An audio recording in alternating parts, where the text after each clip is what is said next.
வீட்டுக்கு வா பேசிக் கொண்டிருக்கலாம் என்றழைத்த புதிய நண்பரின் பேச்சை நம்பி போன இளைஞர் ஓரின புணர்ச்சிக்கு ஆளான அதிர்ச்சி சம்பவம் ஸ்லாங்கூர் பத்தாலிங்ஜயாவில் நடந்துள்ளது.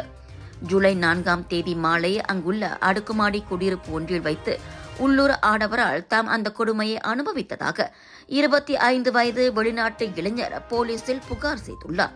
சந்தேக நபரின் அடுக்குமாடி குடியிருப்பில் உள்ள உடற்பயிற்சி மையத்தில் வைத்துதான் கடந்த மார்ச் மாதம் அந்த இருவருக்கும் அறிமுகமானது.